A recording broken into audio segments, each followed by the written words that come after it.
Hoy se conmemora en España el Día Nacional del Síndrome del Intestino Irritable y vamos a conocer cómo afecta a estos pacientes, aproximadamente al 7% de la población, mayoritariamente en mujeres. Es verdad, cómo les distorsiona, en cierto modo, la calidad de vida, qué manera hay de diagnosticarlo y también cómo se trata. Para ello contamos con la doctora Pilar Esteban. Ella es especialista en aparato digestivo en el Hospital Morales Meseguer de Murcia. Se dedica también al programa de prevención del cáncer y es profesora en la Facultad de Medicina de la Universidad de Murcia.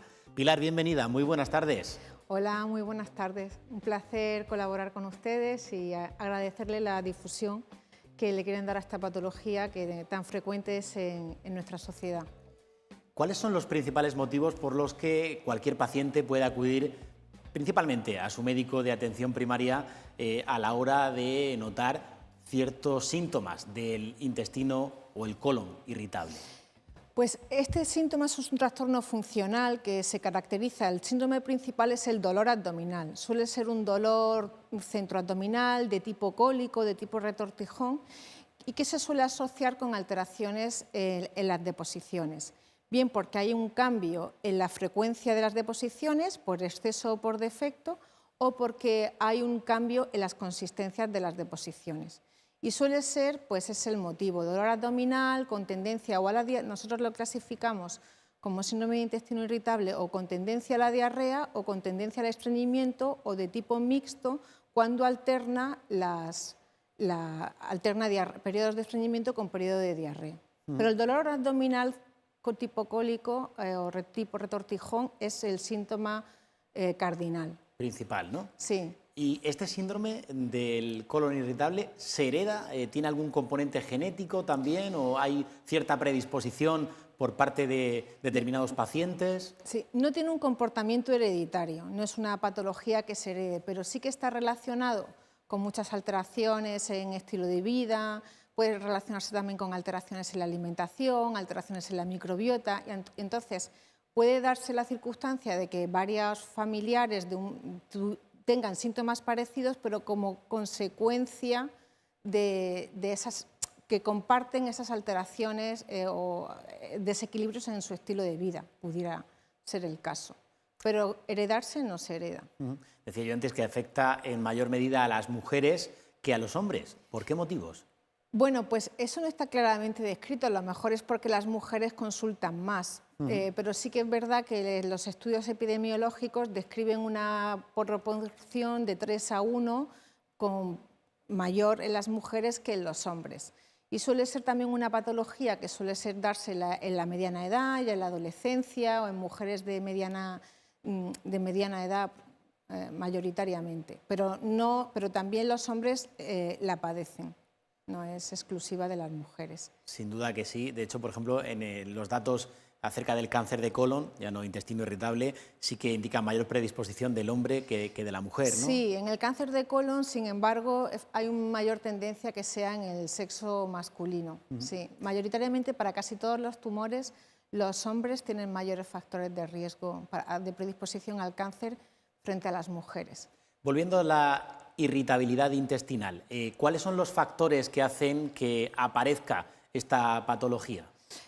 Pues mira, esto ha cambiado, cada vez hay más evidencia científica que clásicamente y socialmente se ha considerado como que el síndrome de intestino irritable, pues que era un cajón desastre, que iban al médico, le hacían pruebas y cuando no detectaban ninguna organicidad o ninguna patología concreta, pues terminaban, pues esto es un síndrome de intestino irritable, como si fuese un cajón desastre donde tú pudieras meter ahí todas las patologías que no encontraras respuesta con las pruebas exploratorias normales. Entonces, esto es verdad que ha cambiado y cada vez se le da más importancia a la hiperalgesia visceral, a las alteraciones del eje intestino-cerebro, a las malabsorciones de sales biliares. También es muy importante también descartar intolerancias a la lactosa, a la fructosa, el sobrecrecimiento bacteriano. Y hay un factor etiológico que cada vez coge más importancia y en las últimas publicaciones se habla cada vez más, que es el tema de la inflamación de bajo grado, las alteraciones de la microbiota y la permeabilidad intestinal. Es un concepto en el que favorecido en parte pues, por factores de riesgo pues, medioambientales como la alimentación, o una mala alimentación, una alimentación baja en fibra o bajas en alimentos fermentados, el sedentarismo, el tabaco, el alcohol, el consumo de antibióticos o de algunos fármacos como por ejemplo los omeprazoles que producen alteraciones de la microbiota, así como datos más llamativos, pues producen una pequeña microinflamación a nivel de la barrera intestinal, la función barrera intestinal, en el que se abren las uniones intercelulares, entonces se quedaría como el epitelio expuesto a posibles antígenos o productos nocivos que introducimos por la alimentación, básicamente. Y hay, por ejemplo, ciertos pacientes crónicos, el caso, por ejemplo, de gente que padezca fibromialgia, que están más predispuestos a esa irritabilidad en el intestino. Efectivamente, esto es un trastorno funcional y entonces muchas veces se solapa con otros muchos trastornos funcionales. Se mezcla, por ejemplo, con la dispepsia funcional, que es otra patología nuestra, pero más del tracto digestivo alto, incluso con fibromialgias, con cistitis neurógenas y con otros síntomas extradigestivos como artralgias, mialgias, pero la situación suele ser por esa microinflamación que activa factores inmunológicos, hace una activación del sistema inmunológico y esto circula por nuestro organismo, digamos, productos proinflamatorios, citoquinas, una serie de células, ¿no?, proinflamatorias que serían responsables de los síntomas extradigestivos. Y a veces, muchas veces, pues suelen ser pacientes que vienen pues con sintomatología ya no solo de diarrea, de estreñimiento y de dolor, sino de digestiones pesadas, algunos asocian artralgias, mialgias, que bueno, es difícil muchas veces. Hay una amalgama ahí, ¿no? Una amalgama de síntomas, muchas veces dispersos, que bueno, pues que hay que ordenar en la consulta y saber dirigirlos y estudiarlos adecuadamente. Y Pilar, ¿cómo reacciona el paciente cuando se le diagnostica el síndrome del colon irritable? Bueno, pues suelen ser pacientes que llevan como, vamos a ver, como hemos dicho, el síndrome de intestino irritable es un diagnóstico eminentemente clínico. Entonces, no tenemos un marcador diagnóstico clave que nos diga esto es un síndrome de intestino irritable, sino que se llega a ese diagnóstico por exclusión y siempre y cuando cumplan los criterios clínicos. Nosotros los tenemos definidos por los criterios Roma IV, que ya no solo es la aparición de los síntomas, sino que también obedece una temporalidad. Tienen que ser pacientes que lleven más de 6 meses con esa sintomatología y que en los últimos 3 meses hayan tenido por lo menos un episodio semanal. Entonces, a estos pacientes pues, hay que hacer una batería de pruebas para ir descartando las enfermedades más habituales que se presentan en nuestro medio. Por ejemplo, malas intolerancias alimentarias a lactosa, fructosa, sobrecrecimiento bacteriano, mala absorción de sales biliares.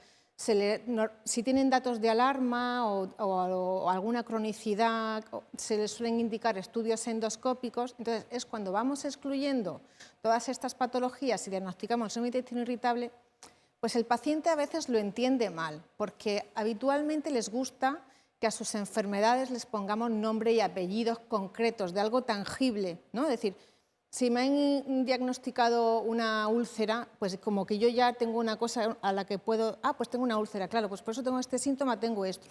Pero cuando tú le dices que tienes un síndrome de intestino irritable, así como una entelequia, como si no tuviese sustancia... Sí, como qué días se me va a irritar y qué días no. Claro, claro. Sí.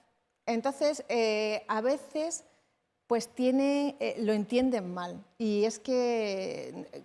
Quizá tienen necesidad de que se le explique la fisiopatología, de oye, esto existe, pasa por esto y bueno, a veces cuesta. Por eso ahí la relación médico-paciente, para que tengan credibilidad en lo que le dices, es muy importante.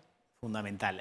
¿Qué pruebas exploratorias complementarias además se harían a este tipo de pacientes? No sé si una ecografía, colonoscopia, para ir descartando también posibles efectos de gravedad de la propia patología. Pues deberíamos de ir empezando de menos a más, ¿no? Una vez has evaluado el cuadro clínico del paciente y si cumple datos de sospecha o de alarma, pues tendríamos que empezar con una analítica general, con parámetros nutricionales y con reactantes de fase aguda, con reactantes inflamatorios, como por ejemplo la PCR, las calprotectinas fecales o los test de sangre oculta, algo que nos diga ¿no? Si hay algún tipo de organicidad que tengamos que investigar hacia otra patología. Descartar celiaquía, descartar intolerancias a la lactosa y a fructosa, que suelen ser pruebas pues, menos invasivas. Cuando estas pruebas no son concluyentes, la sintomatología persiste a pesar de tratamientos adecuados y sobre todo cuando aparecen datos de alarma, la prueba principal es una colonoscopia. La colonoscopia, que es una técnica por vía endoscópica, se introduce un tubo por vía anal para explorar el colon, pues nos da muchísima información sobre posibles patologías de intestino delgado, del intestino grueso. ¿Vale? Ahí podemos descartar pues, cuadros de colitis mucha patología de colitis ulcerosa, cáncer de colon, colitis inflamatorias, que pudieran dar respuesta a esos síntomas. Imagino que verá en su caso también muchos pacientes que llegan a la consulta, doctora, tengo diarrea, lo que quiero es frenarla o controlarla, ¿no? Eso es quizás a lo mejor lo más urgente. Claro, bueno, lo normal es que cuando el paciente te viene en una primera consulta con síntomas clínicos, pues que inicias un tratamiento pues, en función de los síntomas que el paciente tenga. Aparte, como primer escalón, pues hay que hablarle de factores nutricionales, hay que hablarle de buenos hábitos higiénico-dietéticos, de buenas pautas de alimentación, que muchas veces las pasamos por alto, pero que es como la base de todo trastorno funcional de aparato digestivo, como de otras muchísimas patologías. Si eso falla, digo, si esto falla, todo lo que viene detrás falla también, porque la farmacología, que ayuda muchísimo, pero no va a ser capaz de resolver todas las transgresiones dietéticas y de estilo de vida que haces. Entonces, tan importante es una cosa como otra. Digo, aquí tenemos que jugar en equipo, digo, sí. Tú tienes que poner de tu parte y nosotros de la nuestra, pero... Y quizás la mayor importancia y la parte más resultante en todo esto sea precisamente la dieta equilibrada, esos hábitos saludables en la alimentación. ¿Cómo es de importante la dieta para en general, cualquier patología, enfermedad derivada del intestino? Bueno, vamos a ver, el patrón dietético que deberíamos todos de adoptar, pero no como una dieta, sino como un estilo de alimentación de vida, es la dieta mediterránea, ¿de acuerdo? La dieta mediterránea que no es inherente por vivir en el Mediterráneo, quiero decir, es que hay que realizarla, que también es una dieta que está muy demostrada que tiene muchísimos efectos antiinflamatorios cuando se hace y cardiosaludables cuando se hace bien. Y esto es bueno para el intestino, pero es bueno para muchísimas patologías crónicas y por ejemplo, metabólicas y cardiopulmonares. Luego también es muy importante las dietas, los alimentos fermentados y el adecuado consumo de fibra. Esos son unas bases, unos pilares fundamentales de la alimentación, pues sobre todo para pacientes con síndrome de intestino irritable. Intuyo que también combinada de manera adecuada con el ejercicio físico, por ejemplo. Por supuesto, ¿no? Por supuesto. Es que también, como te he comentado, muchas de las etiologías del síndrome de intestino irritable pues es alteración inmunitaria, alteraciones de marcadores proinflamatorios, y el ejercicio físico está demostrado que disminuye esa actividad inflamatoria circundante, esas citoquinas proinflamatorias, que no nos van a venir bien ni para el intestino irritable, ni a nivel cardiovascular, ni a nivel metabólico. Según los estudios epidemiológicos, también la edad a la que suele aparecer este síndrome del intestino del colon irritable se centra en el segmento de población de entre 20 y 40 años. Sí, normalmente suele ser un trastorno que conforme avanza la edad suelen disminuirse los síntomas. Ajá. Y no suele ser tampoco muy habitual en las edades extremas de la vida, en la niñez o en la adolescencia. Suele ser en las épocas centrales y bueno, son muy frecuentes también en adolescentes y en personas de mediana edad, sí, en adultos de mediana edad.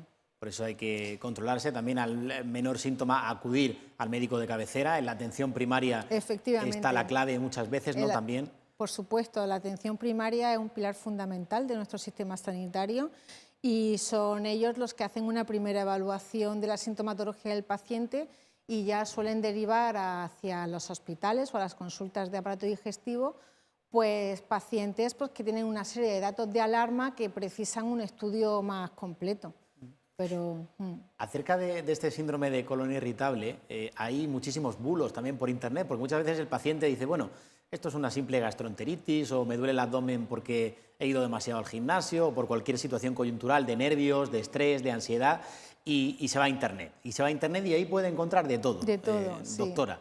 Desde que no se puede tomar café hasta pues cuestiones que realmente asustan. Pues mira, es que la mayoría de los pacientes cuando tienen sintomatología digestiva lo suelen relacionar mucho con la alimentación y ahí hay muchísima desinformación y corren muchos bulos. Entonces, el síndrome de intestino irritable no está producido por ningún tipo de alimento concreto. Ahora bien, puede haber alimentos que puedan empeorar o precipitar los síntomas. Entonces, vamos a ponernos en el escenario clínico del paciente con síndrome de intestino irritable con tendencia a la diarrea. Entonces, si es así, estos pacientes, pues los alimentos excitantes, como el café, el té, por supuesto, todas las bebidas gaseosas, carbonatadas, con excesos de azúcares, pues le va a producir sintomatología. Se la va a agravar. Claro. Se la va a agravar, pero no son la causa del síndrome, ¿vale? Pero es verdad que hay que recomendarle restricciones nutricionales de alimentos pues, que sean excesivamente irritantes, los picantes, ¿vale? Entonces, pero si nos vamos... salsas. Si nos vamos, por ejemplo, al paciente con síndrome de intestino irritable con tendencia al estreñimiento, pues aquí tendríamos que hacer hincapié en una dieta con alto contenido en fibra, en frutas, verduras, en vegetales, en legumbres o si no, con suplementos, como, por ejemplo, con fibra soluble. Entonces, no hay una estrategia de tratamiento estándar para todos los pacientes con síndrome de intestino irritable, sino que hay que evaluar muy bien los síntomas y hacer como un traje a medida, ¿no? Es como bueno, ir jugando un poco con la alimentación y con las recomendaciones farmacológicas para paliar los síntomas. Que sepan también los espectadores que nuestra doctora invitada hoy tiene una página web súper interesante, Pilar, que es digestivoynutrición.com, en la que pueden encontrar consejos no solo para tener una buena dieta, alimentación saludable, sino también para prevenir el cáncer. Un programa en el que usted dirige, en este caso en uno de los hospitales de referencia de la región, el Morales Meseguer, entrando en esta patología oncológica y en el sistema digestivo. ¿De qué forma podemos prevenir o dejar de estar tan expuestos a esa palabra y a esa enfermedad? Bueno, pues nosotros afortunadamente actualmente en nuestro hospital, por ejemplo, pero ya prácticamente se está extendiendo a todos los hospitales de las áreas de salud, tenemos instaurado el programa de prevención de cáncer de colon. Entonces, esto, podríamos clasificar a la población como en 3 grandes grupos, ¿no? Los pacientes de riesgo bajo, que son todos aquellos que son menores de 45 o de 50 años, que no tienen antecedentes ni familiares ni personales de cáncer de colon, que en principio las estrategias preventivas serían pues, la prevención primaria, alimentación, dieta con alto contenido en fibra, alimentos fermentados, son estrategias nutricionales, ahí no habría que hacer nada, pero a partir de los 50 años y entre los 70, la Consejería de Sanidad tiene instaurado el programa de prevención de cáncer de colon, donde es fundamental participar. Yo quiero hacer un llamamiento a la población para, bueno, pues este programa que existe, que se manda una carta a domicilio donde se le recomienda hacerse un test de sangre oculta en heces y en función de si es negativo se le vuelve a invitar en 2 años a volver a participar, pero los positivos son reclutados de nuestro hospital o de los hospitales correspondientes para proponerle la realización de una colonoscopia. Y luego están los pacientes con alto riesgo en cáncer de colon, que es los que han tenido antecedentes o familiares directos de primer grado o personales o datos de poliposis múltiples, que eso ya deben de verse en el hospital en consultas especializadas. Una de ellas, la que yo veo, por ejemplo, las consultas de alto riesgo en cáncer en el Hospital Morales Meseguer, donde llevamos todos los síndromes hereditarios, genéticos y el alto riesgo del cáncer digestivo. Esta semana hablábamos del cáncer de mama, precisamente porque se conmemoraba el Día Mundial. Aquí en el cáncer de colon o de recto es importante, obviamente, una detención precoz, ¿no?, para ayudar en los tratamientos. Y además que es que podemos tener, afortunadamente, el cáncer de colon y recto tiene una estrategia, un programa de prevención que no todos los cánceres lo tienen, quiero decir, o sea, no hay una estrategia de prevención para el cáncer de pulmón, ni de estómago, ni de páncreas, pero el cáncer de mama y el cáncer de colon tienen estrategias poblacionales para prevenirlo. Y bueno, es que aumenta la supervivencia. El programa de prevención de cáncer de colon está demostrado que aumenta la supervivencia. Detectamos muchísimas lesiones que pueden ser preneoplásicas, que todavía son benignas, pero que pudieran convertirse en un futuro del cáncer de colon, que detectándolas antes de que malignicen, pues hemos evitado el cáncer. O sea, el porcentaje de pacientes a los que le cortamos esa historia natural y evitamos que se desarrolle un cáncer de colon, pues es muy alta. ¿Y aproximadamente qué cifra, qué número de pacientes oncológicos de colon y recto tenemos a día de hoy en la región, más o menos? Uy, pues ahora las estadísticas, pero vamos, a día de hoy en España el cáncer más frecuente a nivel poblacional es el cáncer de colon y recto, por encima del cáncer de mama. Si tenemos en cuenta los dos sexos, hombres y mujeres, ¿vale? Mama es más frecuente en mujeres y próstata en hombres, pero teniendo en cuenta hombres y mujeres, el cáncer de colon es el más frecuente. Y las estadísticas nacionales y regionales pues están en torno a un 3% de la población, o así. Pero es un cáncer, es dentro de los tumores del cáncer más frecuente que hay en nuestra sociedad a día de hoy. Y se puede prevenir, solamente hay que estar dispuesto a acudir a una citología y ahí... Un test de sangre oculta en heces. Un test de la sangre citología oculta, es para... Sí. Que le citen, quiere decir, que vayan al médico. Y luego siempre pues, que tengan en cuenta varios síntomas de alarma ante los que deben de consultar. Por ejemplo, pérdida de peso de causa inexplicable, aparición de sangrado con las deposiciones, por supuesto si hay alteraciones analíticas con anemizaciones, alguna exploración física con alguna masa palpable o algún síntoma que vean en la exploración abdominal anómala. Ante esa sintomatología deben de consultar con su médico de atención primaria y dirigirlo donde corresponda. Pues doctora Pilar Esteban, gracias por acompañarnos en esta jornada en la que en España se conmemora el Día Nacional del Síndrome del Intestino Irritable. Aproximadamente un 7% de la población, mayor en mujeres que en hombres, o al menos así están en abierto los datos, porque lo que comentaba antes, si no consultan o si no son capaces de diagnosticarse... Claro, a veces no lo consultan, pero que es una de las patologías más frecuentes. Casi el 25% de las consultas de atención primaria son por trastornos del síndrome de intestino irritable y casi el 10 o el 12% de las consultas de aparato digestivo son por esta patología. Y es una patología muy frecuente, además con una incidencia anual también alta, en torno al 6 o al 10% en función de los estudios. Es muy frecuente. Los números ahí están y hay que luchar contra ellos poniendo remedio, porque tenemos la capacidad de diagnóstico, los tratamientos y también los profesionales como usted. Gracias por acompañarnos y por ilustrarnos en este ratito. Pues muchísimas gracias y agradeceros la difusión que le dais a esta patología, como a tantas otras. Gracias. Hasta otra ocasión.